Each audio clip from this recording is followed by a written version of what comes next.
Jan Timman, born December 14, 1951, is a Dutch chess grandmaster who is one of the world's leading chess players from the late 1970s to the early 1990s. At the peak of his career, he was considered to be the best non-Soviet player and was known as the best of the West. He has won the Dutch Chess Championship 9 times and has been a candidate for the World Chess Championship several times.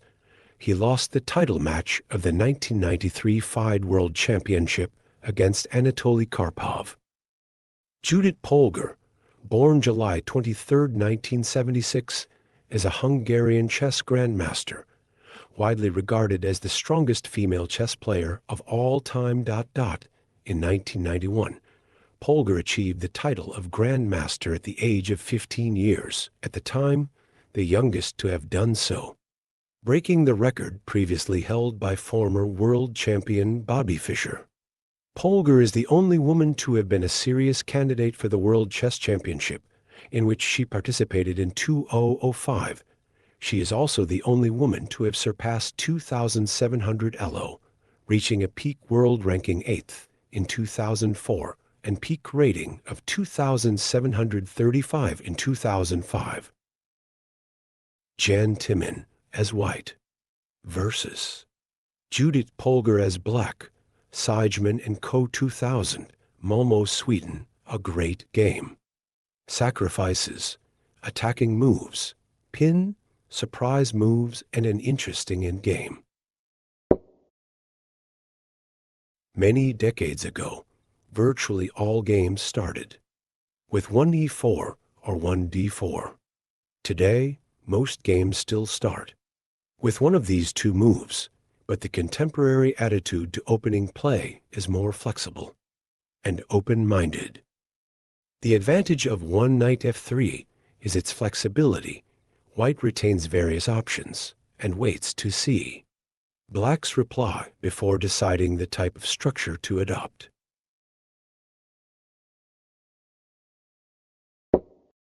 Black responds to White's flexible first move with an equally flexible move. Neither side is yet committed in the center, and play can evolve in many different directions.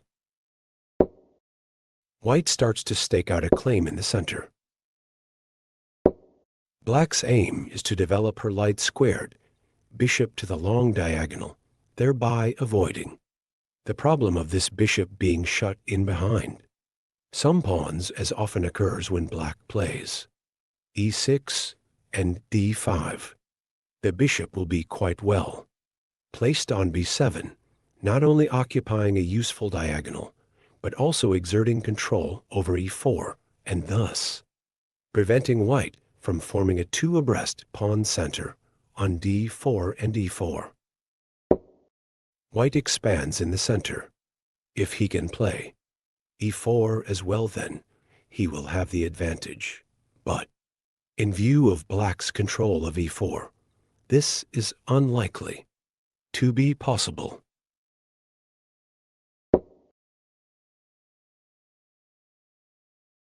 Black transposes into a standard opening, the Queen's Indian defense. The move e6 enables the development of the dark squared bishop when Black will be ready to castle. This is the most popular line against the Queen's Indian by quite a large margin. White takes immediate steps to neutralize the effect of Black's bishop on the long diagonal, and at the same time makes progress towards castling king side. At first sight, this looks like a beginner's move. Black puts her bishop on a strange square for the sole purpose of attacking an easily defended pawn. According to circumstances, Black will either leave the bishop on a6 or drop it back to b7 after extracting some concession from White. White's problem is that all the available methods of defending the c4 pawn have some drawbacks. The text move is rather unusual. White defends the c4 pawn, while at the same time retaining control over d5 so as to be able to meet 5c5 by 6d5. The defect is that the queen is exposed to attack on b3. Another disruptive move. Black threatens 6, knight b, a5, and white is forced to spend time meeting this threat. However, despite the gain of time, this move does have some drawbacks. Sooner or later, black will probably counter in the center with d5, and after an exchange of pawns on d5, the knight may be clumsily placed on c6, blocking the natural move c5. White restrains black's knight f5, although one can hardly speak of problems for white. Yet, his plan of development appears somewhat artificial because he has to spend so many tempi just responding to black's threats. Black decides that her bishop has done its duty in forcing white to play some rather artificial moves, so she drops it back to the long diagonal, at the same time threatening 7, knight take d4.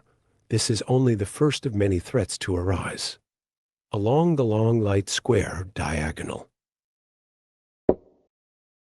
Once again, white has to take time out to counter black's threat, but now white is ready to continue his development and consolidate his position in the center by knight b, d2, bishop g2, etc. A further irritating little move threatening 8, knight takes c3. Thus, he must play another defensive move. So far, black has been making all the running, and white must take care lest he fall dangerously behind in development. However, without any real development to back up black's threats, they have never posed any serious danger to white. Indeed, one must take care before making one or two move threats in the opening. They are usually quite easy to counter, and it may well be that the opponent can meet them in a way that improves his position, for example, by furthering his development. Judit Polgar has not fallen into this trap, since in this case black obtains the concrete gain of the two bishops in return for her maneuvers.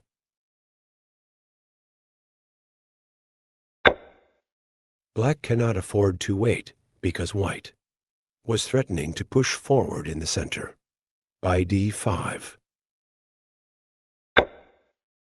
Forced because 9 knight takes c3 error, because loses a pawn after 9, knight take d4. Black is able to meet the threat by simple development. If now d5, then black move f6 followed by knight e5, when black's bishops are becoming very active. This move is critical because white renews his threat to play d5 and clears c3 for his knight to move out to support the center. This is more or less essential to prevent white's central expansion. White takes the chance to establish a majority of pawns in the center. Polgar's move, e take d5, it would be a mistake, because sooner or later the pressure against d5 will force black to move her c6 knight, which both loses time and allows white's f3 knight to occupy e5. After queen take d5, black has considerable piece activity, but white has superior control of the center. It is impossible to judge which will be the dominant factor on general principles. Everything depends on the particular features of the position. In this case, there is a tactical finesse which tips the balance in black's favor. This is certainly not the move white wanted to play, since he is unlikely to be able to justify Such an aggressive move when he is far behind. In development. Queen a5 check. Black plays for rapid development. This move, it's a mistake because leaves the c file open for white's counterplay. Great move. Again, black plays for development and to inconvenience white's king while it is still in the center. White must focus on his c-file counterplay because aims to chase black's queen by b4 and also to pin the c6 knight against a mate on c7. It's a mistake, the sharpest continuation, again exposing the weak long diagonal. White must play for tactics since his position is collapsing. Great move. White now must stake everything on the file pin. The only move to avoid being crushed by the black. In contrast to the note to black move, f take e4, here black's queen can occupy an active central position, emphasizing her pressure along the long diagonal.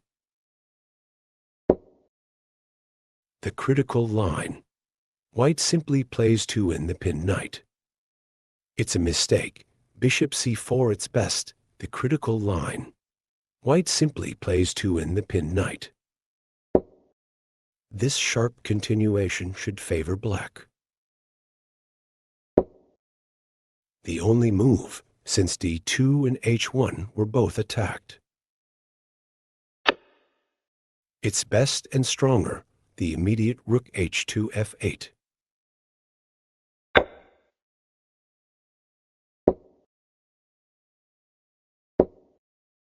This move is only possible because black exchanged on f2 too soon. Now white genuinely threatens to play knight takes c6 because after bishop takes c6, queen takes c6, black cannot win a piece at f3. Hence, the c6 knight is falling and black has to find a way to unleash her threats on the long diagonal, threats which are temporarily held at bay by the c-file pin. The complexity of the position is such that even such an excellent tactician as Judit Polgar failed to find the correct answer. It is perhaps going too far to claim that black is clearly winning, but it is certainly fair to say that white is in serious trouble. White correctly accepts the offer.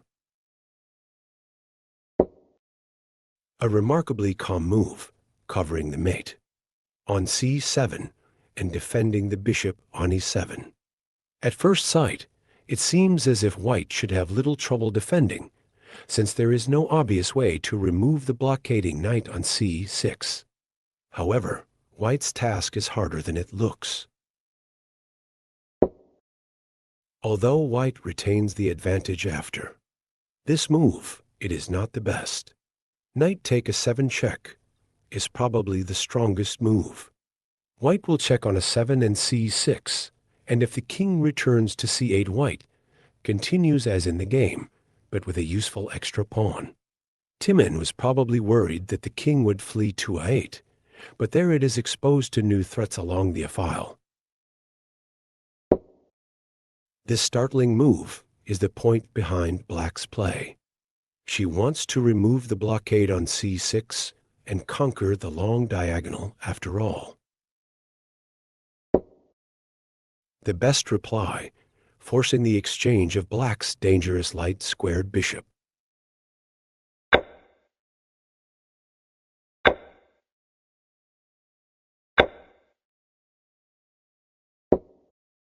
White misses his last chance to keep the advantage. Suddenly, the balance tips in black's favor. Timman is trying to keep the lead.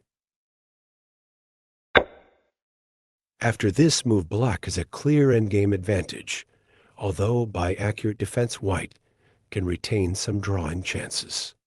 However, after the earlier complications, white was in severe time trouble and this seals his fate.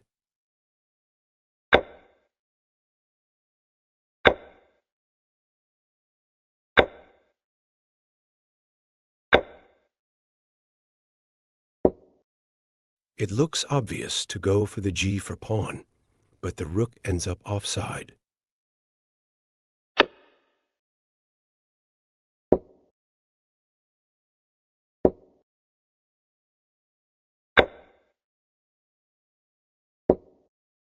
In this line, black only obtains 2 pawns for the exchange, but nevertheless white is struggling. Black's bishop occupies an excellent square. White's queenside pawns are weak, and his rooks are poorly coordinated. This is a mistake. Black's threat is to secure her bishop with e5, and then play rook d3, attacking the queenside pawns.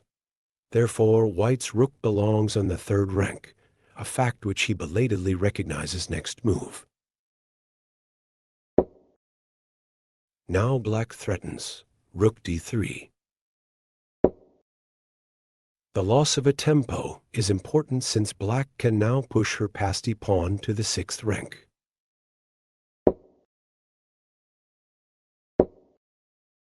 It's a mistake. h4 is the critical line. Now it should be all over.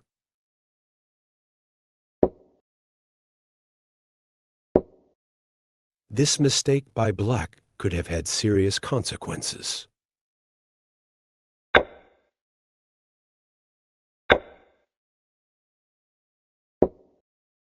Missing rook e8 check. Now the white is lost. Now everything is back on track.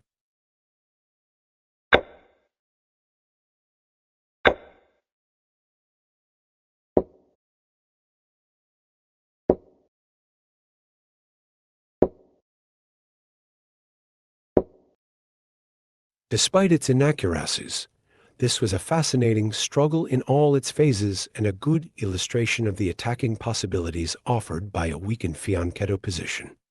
Timman resigned.